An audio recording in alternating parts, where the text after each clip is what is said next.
happened in qualifying for the British Grand Prix? What a qualifying we just witnessed. The British weather strikes again. I know. We didn't have as much rain as we thought we were going to do, but it was still really, really, really good. This circuit does just deliver some really exciting moments, and what a quali again. Thankfully, it didn't happen in a way in which it starts really raining at the start of a session and, they've got one dry lap in and then we have 18 minutes of rubbishness. Instead, we had the likes of Lando Norris putting in some seriously stellar lap times. Let's get into Q1. So it was a brilliant wet to dry session, wasn't it, Tommy? It was. But we have to talk about one man, Sergio Perez. Out in Q1 again. I'm not going to be extravagantly harsh because he was the first driver to go across the line, but then Alex Albon was the second driver, I believe, to cross the line, and I think he went into the top 10. No, I am going to be extravagantly harsh. What is he doing? 5 non-Q3 appearances in a row, but this is being knocked out in Q1 alongside Tsunoda, Zhou, De Vries and Magnussen. Perez, his confidence is gone. It has to be. Yeah, I mean, he waited at the end of the pits for ages, so long. We've seen that because obviously the whole session, it looked like it could rain any moment. It was just one of those sessions where everyone wants to do laps constantly. So Perez waited at the end of the pit lane, but he waited so long that I imagine it's, not great for his car, his tyres, everything like that. Didn't get the lap he needed in. And then because of the track evolution, everyone improved and he just tumbled from, I think it was Pete, maybe. He went first. He went first. Just tumbled down the order basically. So this has become a traditional part of the podcast where we go, Perez out. How are we still having this conversation? Spoiler alert, we're going to talk about Q3. I'm sure you've watched. If you're here quali, for a qualifying you must review, have watched quali. But his teammates on pole again. Spoiler alert. No surprise. So how is Perez not even making Q3? Perez is just having an absolute stinker. He certainly is. Alongside Tsunoda out again. Your boy. Yeah, we don't have to talk about that. No, you don't want to talk about that. We'll talk about it. But yeah, AlphaTauri upgrades didn't work because they were both out. And then K-Mag as well, his car just switched off, which was odd to see that, wasn't it? With 3 minutes and 11 to go, which gave us a frantic end to the session, which is what happened. Question from @IamFoss548. Do you see Daniel Ricciardo in at least a practice session in the next few races? Because I think it's a waste if he doesn't get into that car with how Checo is performing. No, I don't. I started a bit of a fireball on Twitter where I was like, I want to see Daniel Ricciardo in at the next race, just to see if he can get through to Q3, because I think he would. I still don't think they're going to do anything as radical as that, personally. And if they would, I would even say that Liam Lawson would get that shot or someone like that to test the waters, just like Verstappen did and tested the waters in Spain 2016. Yeah. And the two Mercedes crashed and he won the first race he drove for Red Bull. So it's getting a little bit concerning. You know how we kind of wrote it off like, it's fine. Yeah. The saving grace for Perez is that Verstappen could literally be driving on his own at Red Bull and win the constructors and the drivers. Yeah, you say literally, like he is leading the constructors title. Yeah, Mercedes has 170 odd points. Max Verstappen has 220 odd. Yeah, so he's dominating the constructors title on his own, which is mad to think about. Sergio Perez is having an awful run of races, but I don't think Daniel Ricciardo is the right guy to put in that car. Let's also talk very quickly, Q1, Max Verstappen. He got pole position in the end, but he didn't know how to turn out a pit lane. No. I say that again, tongue in cheek, but he just understeered and crashed into the pit lane, which is something I feel most general punters feel that they would do if they were in Formula One. Yeah, no, these cars are massive and there's a bit of it's not really a full wall, but it's like a step, isn't it, into the I say new Silverstone wing. That shows my age because it's definitely not new. It's like 15 years old now.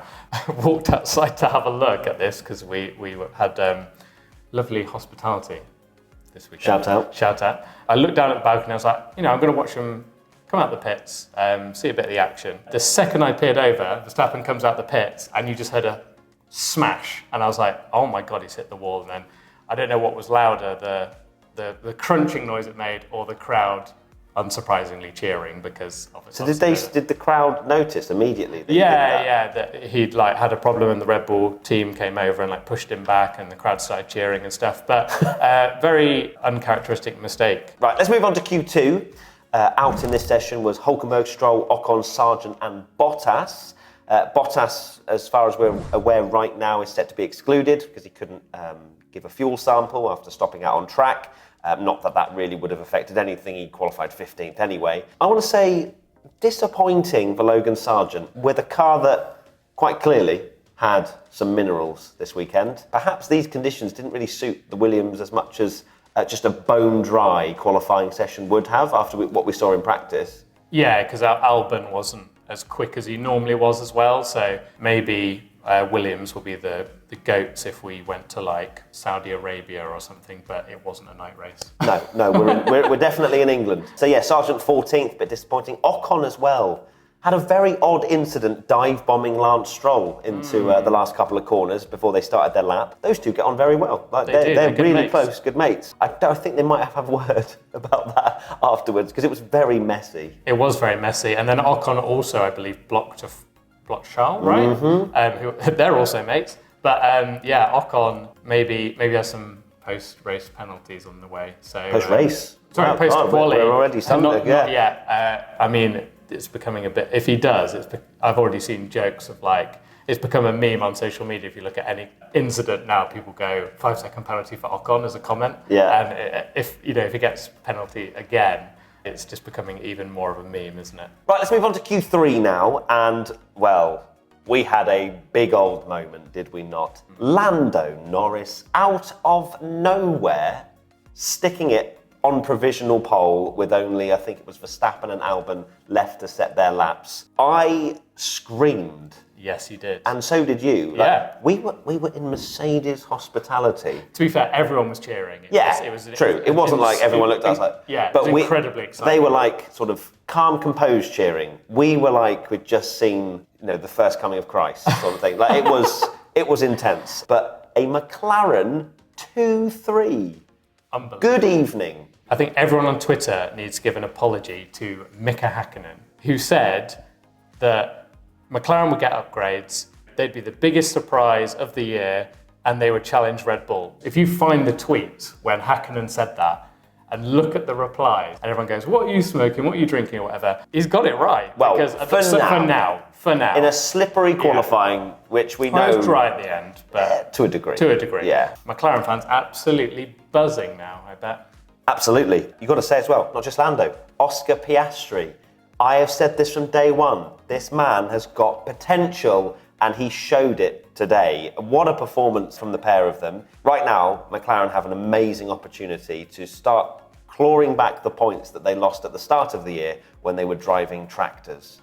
You're right. Oscar Piastri, he has shown McLaren that all that faith they put in him, all the controversy to, go through that whole Alpine saga, to get him in the car, the controversy of getting rid of Daniel Ricciardo, that's such a loved individual that everyone, wanted in Formula One, putting Piastri in, unbelievable. For him to be that close, and then something I learned, because excuses, we've been obviously all over the place this week in general. I didn't quite realise this, but Oscar Piastri doesn't have all the upgrades yet. He doesn't have the rear wing yet, and he was a 10th off Lando.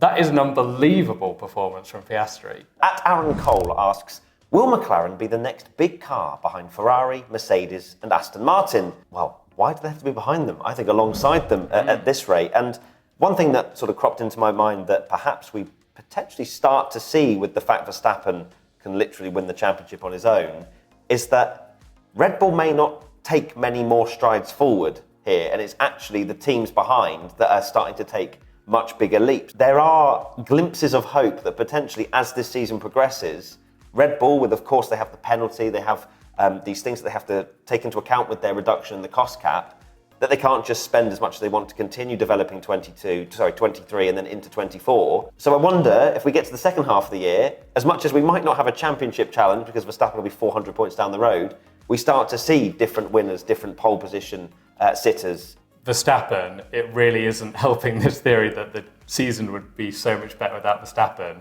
you take Verstappen out the mix, and the season starts with Fernando Alonso, then it's like, oh, is Mercedes back? Then Ferrari have a good performance. Then McLaren would have been a 1-2. Like, the battle behind Verstappen is actually unbelievable. And the fact that McLaren are now getting in the mix as well is incredibly exciting. Let's talk about Alex Albon. Of course, we were hyping him up a lot after practice, and I think with fair dues as well, because they were very quick in those bone-dry heat, like really hot conditions. Didn't really work out as well, but still, Q3, not bad. Question from A Poetra97. Do you genuinely think Albon could have done better given his running in free practice? I'm not saying pole or anything, you're being too optimistic there, Matt, but is it a top 5 on the cards given the pace? Again, I think that if we didn't have those changeable conditions, a green track towards the end, because of course it's been washed away by all the rain, perhaps he could have been. I think I said before qualifying, I think Alex could genuinely get a top 4. You seem to agree when we were talking about that. Yeah.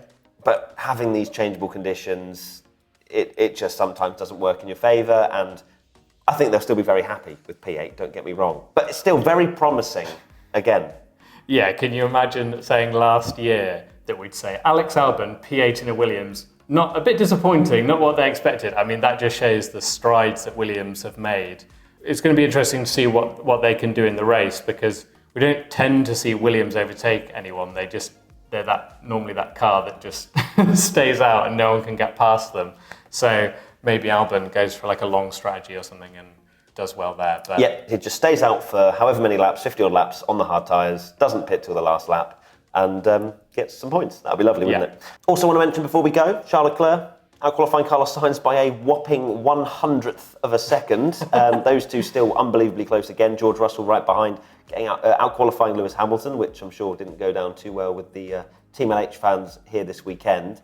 Gasly outperforming Ocon. Alpine still an incredibly difficult team to judge where on earth they sit. You have to say the star of qualifying has to be McLaren.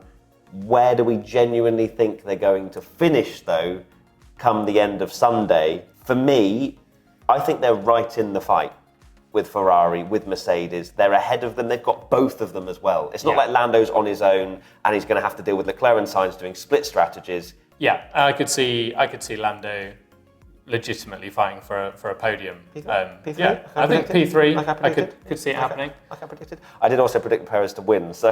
Yeah, that's very true. Whoops. And that is it. Thank you so much, everybody, for watching and listening to this qualifying rundown. Sorry about the echo, but we just want to get the content out for you because we love each and every one of you. We are live tomorrow on the main stage. Tomorrow, Tommy. It's tomorrow, 11:30 at the British Grand Prix. P1 with Matt and Tommy are going to be live from a racetrack. If you are here, please come and say hello. We probably do a little meet and greet after that and have a chat with some of you. If you're there, hopefully more than 4 people turn up. Lots of love. Bye. Bye.